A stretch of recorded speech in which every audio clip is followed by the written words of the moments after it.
All right, here we go. This is Revenue Roadmap, where we talk about sales and marketing for local entrepreneurs. So I am Anthony Karls, president of RocketClicks, and I got Mr. James Patterson again with us today. So last time we talked, James, we talked about measurement and tracking. So we want to kind of build off of that from our last conversation and kind of get into how we leverage that to buy data and do market research. But before we get into that, if you could tell our audience again just a little bit about yourself, what you do here at RocketClicks, what your background looks like, so you can have a little street cred before you start. Yeah, yeah, absolutely. So, thanks for the intro, Tony. My name's James. Kind of got my start in digital marketing back in 2017. Worked for a little small R&D company that was looking to save a few dollars, I think, on their marketing program, and took a gamble on a college kid. Was great for me because I got to really touch everything and got a lot of opportunity to test around and find out what I liked. That ultimately led me to working with a larger corporation here in Wisconsin. Got kind of an accelerated program in terms of what interests me in digital marketing. Did some SEO, but ultimately landed on paid being kind of my preferred avenue within digital marketing. From there, wanted to work with a larger team of kind of experts in the field who are on the latest and greatest trends of digital marketing and paid specific. So started looking at agencies to work for and ended up here at RocketClicks. And so been here since January 2021. Nice. And what are you doing now here at RC? Yep. So at RocketClicks now I'm an account manager. So I get the opportunity to work with our B2C local team. And we work with a variety of different local businesses and help them grow and crush their right now 2024 revenue goals. So it's a lot of fun. Get to impact their business both on the SEO side and paid side, and we get to impact even some areas outside of your kind of quote unquote normal digital marketing avenues. We get to look at their sales process, UI, UX, really get to make impact across their entire business. So it's a lot of fun. Nice. Cool. So like I said, we last time we talked, we talked about measurement and tracking, why it's important.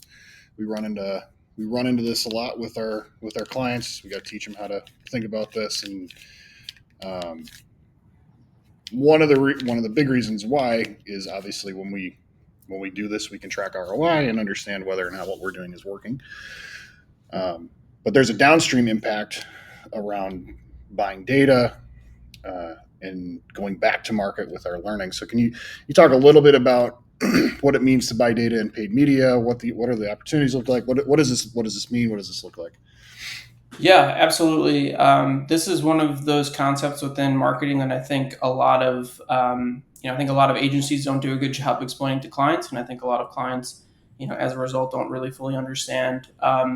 Especially as it looks to getting a really great strategy online, right? Like one of the first things that you need to do is obviously build out those different channels, build out your accounts, things like that. A lot of times when people are doing that, they're expecting kind of instant results, right? Like we're gonna make this be a huge part of our business and we're gonna nail it and everything's gonna be good and golden. And a lot of times that ends up not being the case. Reason for that is because a lot of times it's just that expectation setting from kind of the beginning. When we look at building out accounts here at RocketClicks, we do have principles that we like to kind of abide by, kind of a shared language in terms of what strategies we like to start with. We'll always start with that. But really what we communicate with clients when we're starting out, especially in new channels, is that data that's coming in, we're actually buying that. It's not really spending the money to acquire new customers.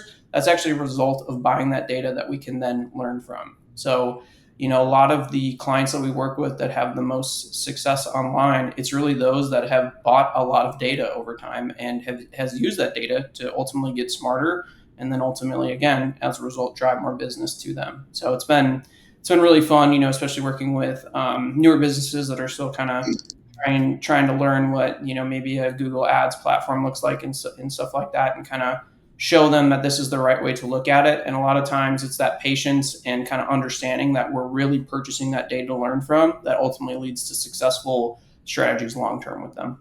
Yeah. So there's really two things to take away here. One is like the concept of buying data. That's how we talk about it when we're building out new channels. the byproduct of buying data, if we're doing it right and getting the data, is revenue, right? So, and the more we understand about our data, the better we're going to generate revenue from that. So that's one aspect that you're talking about. That's more of a philosophical approach than a like technically buying data. Yep. So like when we're doing that, what are the things that are really important to like actually gaining learnings from taking the approach of like buying data? Revenue is the byproduct, so that we're ROI positive, we're driving results, we're making an impact on the business. Like what do we need to do to make sure we're doing that right? Because like you can buy data and waste a lot of money, or you can buy data and you can actually learn stuff. So like talk a little bit about that. Yeah, it honestly goes back to a lot of our last episode where it's so critical to have waterfall reporting implemented within your business. I mean, if you can't look at your own business and understand kind of what it takes to go from, a user entering the site to how much, it costs to acquire a lead coming in to ultimately, making it through the kind of opportunity or sales qualified stage to ultimately becoming a customer for your business, it's going to be really hard to go back to those channels and really make an evaluation to see if, in a sense, that data you purchase is going to ultimately lead to revenue, driving revenue long term for that strategy. So a lot of times what we like to do is we'll actually start again with that waterfall reporting, getting the sales data. So What does waterfall reporting mean? Because that's a term we use internally. That's not yeah, run. yeah. For those of you who aren't internal, yeah, leads. So when we talk about waterfall reporting, it's really basically thinking about, in some ways, basically starting from the top of the funnel, so like users engaging with your site, and ultimately coming all the way down.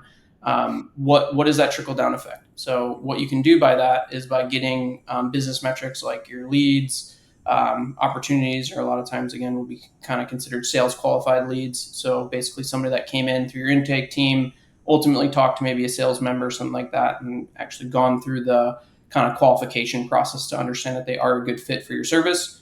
So driving those folks and getting that metric, and then ultimately customers. So people that went from that sales qualified position to ultimately doing business with you, and then the revenue that comes from those customers. By having all of those inputs, you can then kind of build what we like to refer to as the waterfall, which again shows this kind of trickle down effect.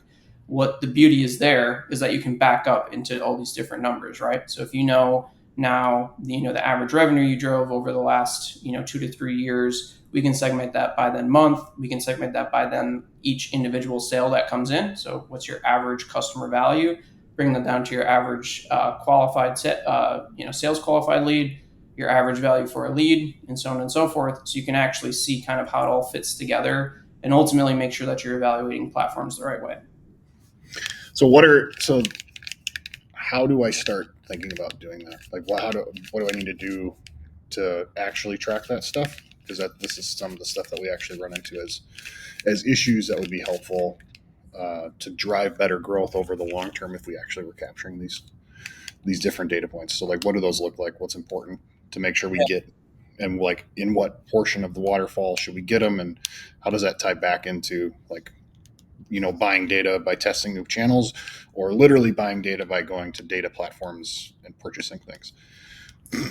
Yeah, so the best place to pull those kind of metrics and to share it with your agency partner or whoever is managing kind of your digital marketing strategy is to go right into your CRM. So like a lot of times, depending on what system you're using, you can pull different views and reports, as you should know. So like we said, we usually like to say about 2 to 3 years is best. It's kind of a side tangent on that, is a lot of times people want to make decisions off of very short periods of window, very short period of time. So it goes back to the data, purchasing data and making decisions off of that. We don't want to make any decisions based off of just a small, portion of time. We want to look big picture. So it goes the same for the waterfall reporting. We want to look at 2 to 3 years, pull in leads, sales qualified leads, customers, and revenue right out of your CRM. Of course, some businesses will have multiple systems, but basically that, for a lot of businesses, you're going to be able to pull that right out of your CRM. Yeah. So what what are the data points that we need to be capturing in our CRM so that we know we're doing this well? Yeah, so I mean, it's going to vary depending on your business type, but to give it as broadly as possible, every meaningful step within that process. So what I mean by that is, like, you're obviously going to have an intro step, right? Somebody's coming in, ultimately they made contact with you on your site, or maybe they saw your phone number on a map listing, something like that. Obviously, a lead makes contact with your intake team or automatically gets entered if they come in through a form. Capturing that step, I think, is one of the most important ones. And then, of course, you're probably other even more so important one would be then actually the customers coming in, because everything along the line, right? There's all these little little conversions that happen throughout. So usually, what the way we like to look at it is that we're going to need leads. So again, how they're coming in. Usually, we're going to call it a marketing qualified lead. Of course, it's going to be a little bit different. So like if you're a law firm, that's usually going to be like an eval, right? So somebody made contact with, again, an intake member. They're saying, hey, I'm interested in this, and I want a personal injury. Well, we don't do personal injury, so then they're out. Like we want to capture those types of things to make sure that, again, when we're buying data on the front end, we can say, hey, look, the leads that we're driving through this data purchase, through these different strategies that we're implementing, we're getting more of not that and more of people making their way all the way through. So it's that marketing qualified lead, and then sales qualified lead, like I've talked about. A lot of times that's then making contact with the sales team member, and then, like I said, ultimately, do they become a customer from there? Every business is going to vary a little bit about what's in the middle there, but ultimately it's at least those 4 steps or some combination of that. And again, it's very critical because a lot of times you can learn a lot in those in-between phases, although, obviously net new leads and net new customers is often, the ones you hear the most about. So if we're capturing, name and email and phone number and address, we're tracking this all the way through, what can we then do with that data once we have a significant data set? Like what's possible there? Yeah, so one of the coolest things that you can do once you start to accrue some of that data is really refine your prospecting strategies, right? Like there is no better data source to show what does my customer actually look like than your customers, right? So like that is the most purest form of data that exists out there. Obviously, Google's changed their tune in terms of depreciating cookies and things like that, but first party data is always going to be the true premium. And you've already established that. So pulling data sets out of your CRM, like you mentioned, usually it's going to be some combination of first name, last name, email, phone, address can be applicable to in some of these. You can actually go to other platforms and learn about your customers. One of the ones that we use is working with Experian. They offer this. So basically matching your customer records to credit card data. And they'll actually build out basically a profile on what the different groups kind of come out of your data from your customers.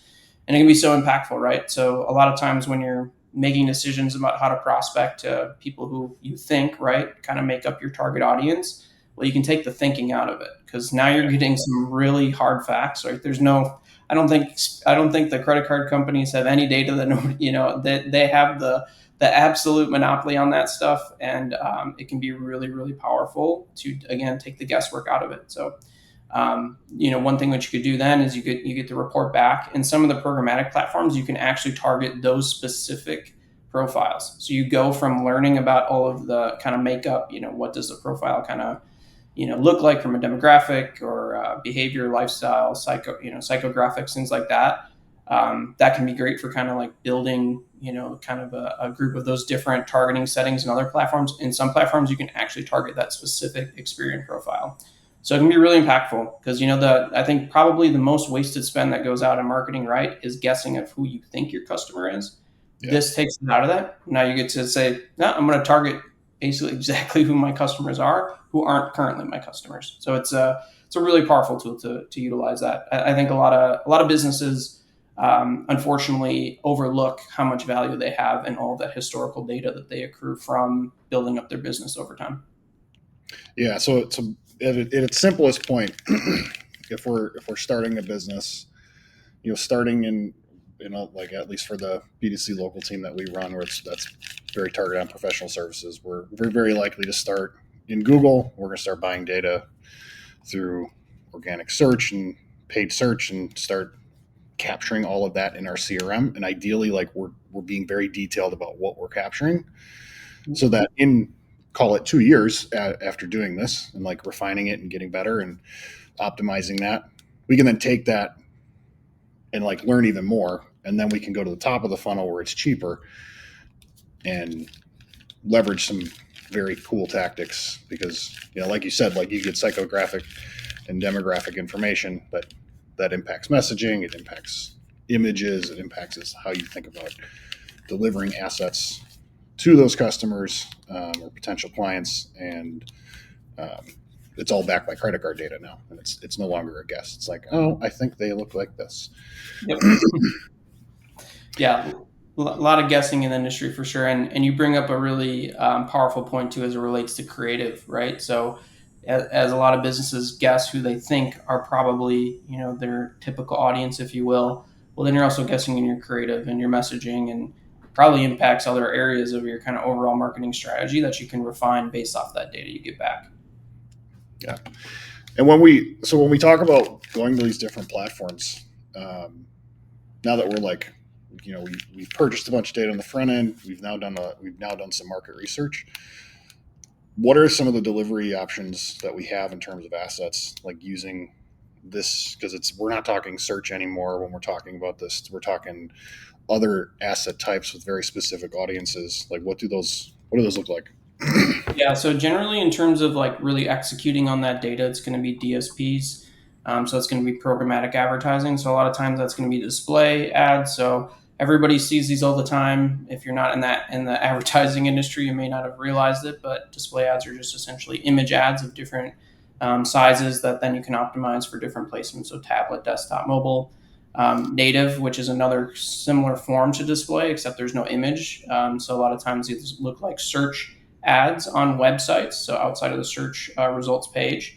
And then you also have other forms of video media, so OTT, CTV, pre-roll, which those are, the videos. If you've ever been on a news site or ESPN, you start a video, you think you're starting a video about, Aaron Rodgers on the Jets, then all of a sudden an advertisement starts before it goes. You can get all those placements. And again, because you've gotten this really great data set for, really based off your customers, like you can make sure you're getting those placements on the right websites that are really relevant to your, audience. So it's really powerful that way.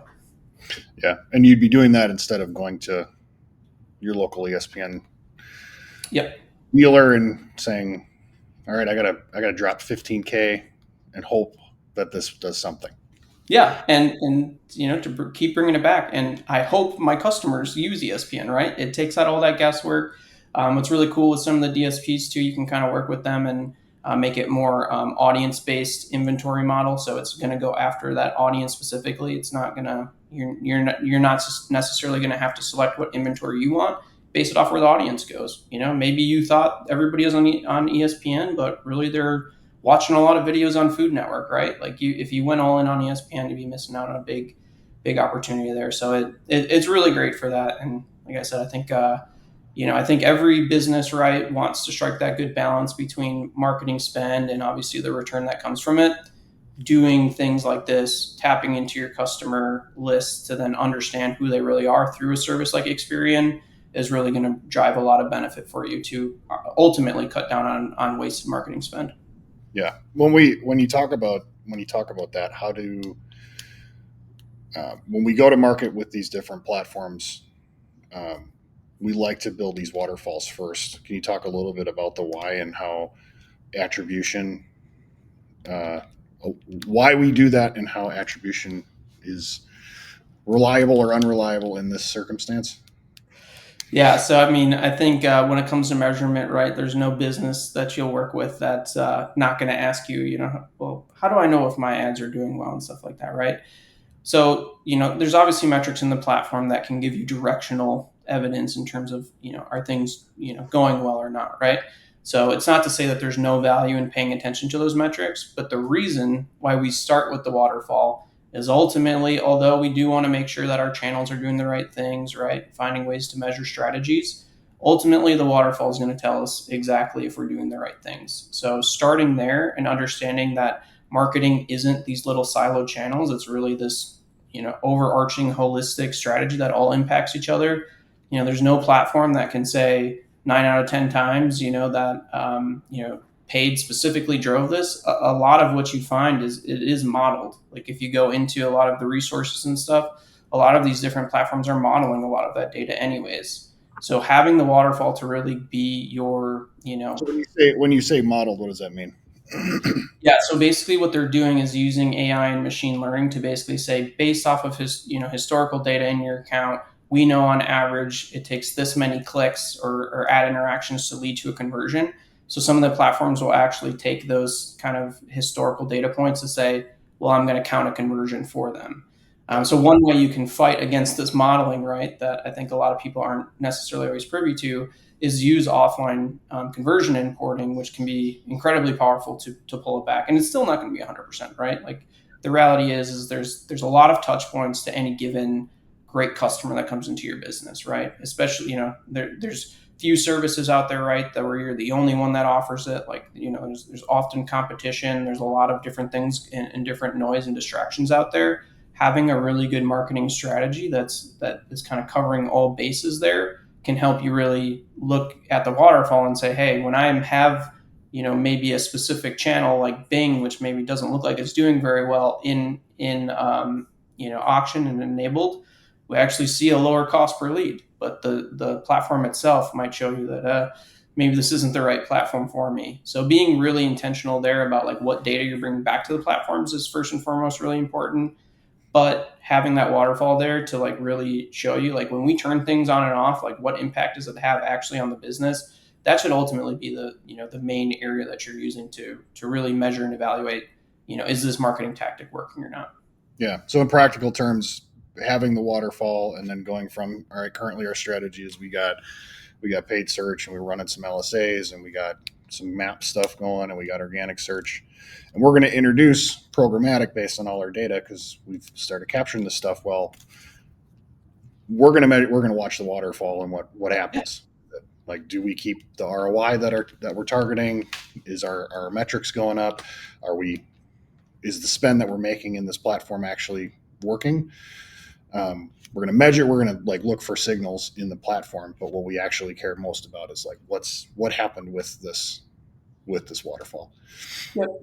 Yeah, absolutely. And generally as an agency, what we like to do is we'll have kind of two forms of this, right? Like we'll have the waterfall itself, and then we'll have an executive dashboard. So like that goes more into like we run media ourselves as an agency. Like we understand you do need to have some gauge on like, is this channel doing what we want it to do?